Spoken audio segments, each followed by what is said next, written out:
Hola, bienvenidos a este primer tema sobre programación en BASIC 1.0, cuyo título es Introducción. Como se puede intuir por el nombre de este tema, daré un repaso a los conceptos y características que tenía este lenguaje y los sistemas donde se alojaba este lenguaje de programación. Este primer tema estará dividido en dos capítulos. Desde el minuto 1 hasta el minuto 5 y 45 segundos encontraréis el capítulo 1 titulado Un poco de historia, donde explicaré a grandes rasgos cómo funcionaban los sistemas informáticos domésticos entre las décadas de los 70 y 80, y desde el minuto 5 y 46 segundos hasta el minuto 12 y 24 segundos encontraréis el capítulo 2 llamado Así era BASIC 1.0, donde daré ciertas pinceladas a las principales características que tenía este lenguaje de programación. Hola, bienvenidos al capítulo 1 del tema 1 de este conjunto de videotutoriales dedicados a la programación en BASIC 1.0. El objetivo de estos videotutoriales es dar a conocer este lenguaje de programación de la década de los 70 y finales de los 80, enseñando a los más jóvenes cómo se manipulaban y programaban los primeros ordenadores domésticos y, ¿por qué no?, para los más mayores, generar un poco de nostalgia. Con estos videotutoriales no quiero enseñar a programar a nivel experto, evidentemente, porque este lenguaje ya está en desuso desde hace años, sino dar una visión comparativa de cómo se programaba entre la década de los 70, 80 y actualmente. En este primer capítulo explicaré brevemente y a modo de introducción los inicios de los sistemas informáticos de aquella época. Aunque en aquella época existían diversas marcas de ordenadores y sistemas informáticos, como los Commodore o los Spectrum, nosotros nos centraremos en el BASIC, que incorporaban los sistemas Amstrad CPC 464 llamado Locomotive BASIC, ya que marcaron una época para muchas personas que usaban su primer ordenador doméstico. Un momento, antes de continuar, me gustaría que os fijéis en la pantalla. Sí, así era como se veían muchos ordenadores domésticos y de muchas empresas en aquella época. Aunque a medida que evolucionaban y surgían ordenadores de otras empresas y marcas, aparecieron otros colores de monitores, como este color. Incluso existieron pantallas cuyo fondo era negro y el texto era amarillo o naranja, o incluso algunos Commodore que combinaban dos tonos de azul, uno para el texto y otro para el fondo. ¡Ay! ¡Cuántas retinas quemaron esas pantallas monocromo de fósforo! Pero antes que a vosotros os quemen las retinas, le pondré a la pantalla un color más amigable. Este color de pantalla tan solo estaba disponible para aquellos afortunados que tenían un Amstrad y podían comprarse un módulo llamado MP1 o MP2. Estos módulos eran unos moduladores que permitían conectar el ordenador a una televisión de color tradicional de aquella época y cuyo aspecto era de una caja negra más o menos grande, de unos 20 centímetros de largo y ancho y unos 5 centímetros de alto. Para el resto de vídeos continuaremos con esta combinación de colores, aunque no era la tradicional, era la más amigable. Muchos de estos ordenadores, como el Amstrad CPC 464, solo tenían como memoria interna una memoria volátil para las escrituras y lecturas, es decir, no se podía guardar información permanentemente como los ordenadores actuales que tienen discos duros internos. Esto provocaba que si queríamos guardar información permanentemente se tuviese que utilizar unidades externas como disqueteras de 3 pulgadas, discos duros externos o incluso lectores de cintas de cassette. Muchos jóvenes os estaréis preguntando, ¿cintas de qué? ¿Disque qué? Sí, eran los pendrive de aquella época, pero mucho más delicados. Si tenéis más curiosidad sobre esto, os animo a que busquéis más información por internet. Lo curioso de tener guardados los juegos o programas en cintas de cassette es que estos programas y juegos podían tardar en cargar una eternidad, incluso mucho más que los juegos actuales. Y además había que soportar este ruido durante todo el proceso de carga del juego o programa.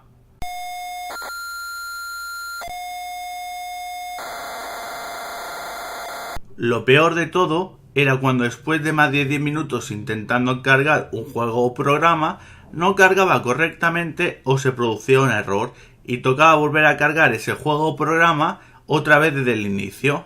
Bueno, como podéis ver, eran los inicios de la informática doméstica.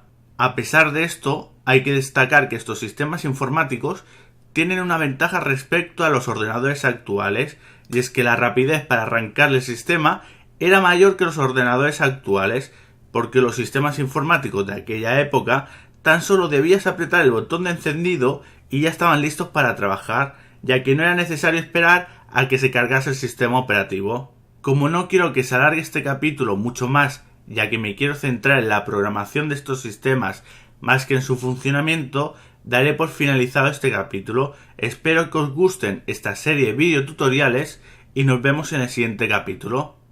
Hola, bienvenidos a este segundo capítulo del primer tema sobre programación en BASIC 1.0. En este capítulo daré ciertas pinceladas a este lenguaje explicando de forma genérica cómo era su funcionamiento. Una de las características de este lenguaje es que no era necesario instalar en el sistema ningún tipo de herramienta como un IDE, un kit de desarrollo o un compilador para trabajar con él o ejecutar una aplicación, ya que todo el código se escribía y ejecutaba directamente en el ordenador. Y la causa de esto era porque este lenguaje pertenece al grupo de lenguajes interpretados y dentro de la primitiva memoria ROM que incorporaba el ordenador estaba el intérprete y el primitivo sistema operativo llamado CPM, que evidentemente era en modo texto, ya que aún no se habían diseñado las interfaces gráficas de los sistemas operativos como los conocemos actualmente. Esto quiere decir que el código de los programas o juegos de aquella época se cargaba desde una unidad externa a la limitada memoria RAM, y una vez cargado el código o bien se ejecutaba gracias al intérprete o bien se continuaba desarrollando la aplicación. Esto suponía que los desarrolladores debían cargar previamente todo el código guardado en una memoria externa antes de continuar desarrollando la aplicación, o bien volver a guardar todo el código cargado en memoria.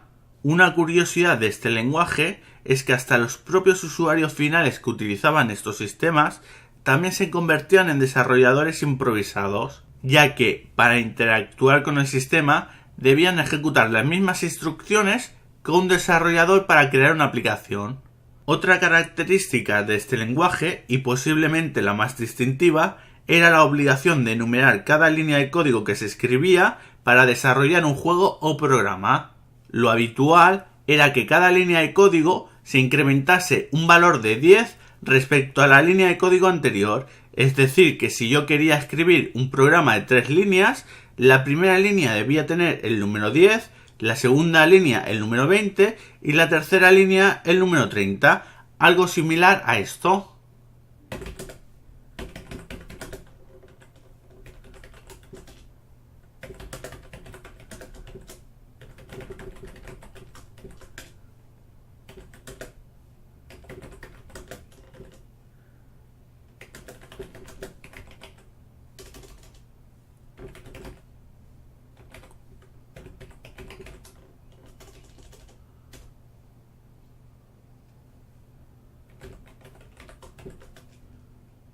Otra característica de este lenguaje es que el flujo de ejecución de los programas era lineal o secuencial, es decir, que el programa empezaba a ejecutarse desde la primera línea de código y finalizaba con la última línea de código, sin posibilidad de crear objetos ni métodos. Únicamente podíamos crear funciones primitivas con la instrucción def. Una de las posibilidades que existían de romper o desviar este flujo de ejecución lineal era con instrucciones como goTo, que obliga al intérprete a volver a ejecutar una determinada línea de código y a continuar su ejecución a partir de esa línea. Por ejemplo, si yo escribo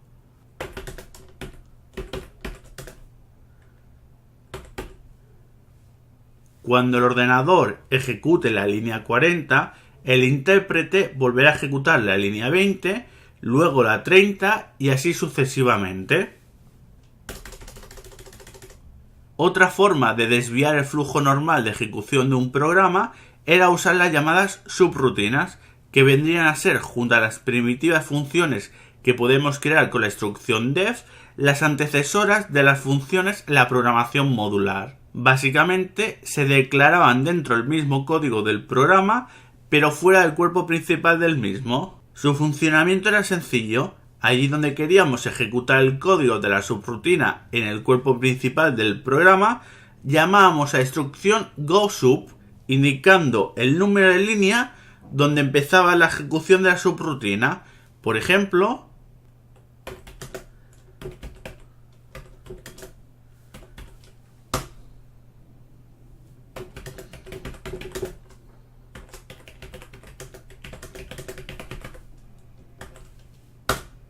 con la línea 40 indico que quiero ejecutar la subrutina que empieza en la línea 70 y luego con una instrucción end marco el final del cuerpo principal del programa de esta forma.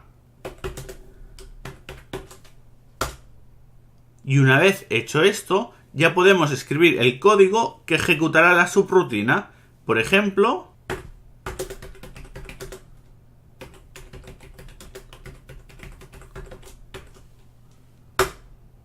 una vez escrito el código de la subrutina, colocaré una instrucción return para marcar el final de la subrutina.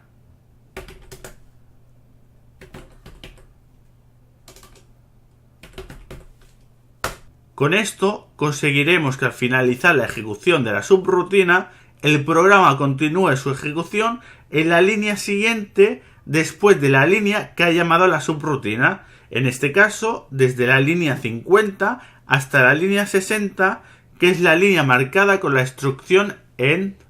Un último apunte que quería aportar a este capítulo es que con los años vimos cómo este lenguaje de programación creció de forma explosiva, ofreciendo con el tiempo multitud de implementaciones o variantes, desde la implementación Locomotive Basic totalmente en modo texto y que estaba presente en los modelos CPC de los ordenadores Amstrad y que será la que utilicemos en estos videotutoriales, hasta la famosa implementación QBasic, que a pesar de ser aún en modo texto, ya presentaba una interfaz sencilla.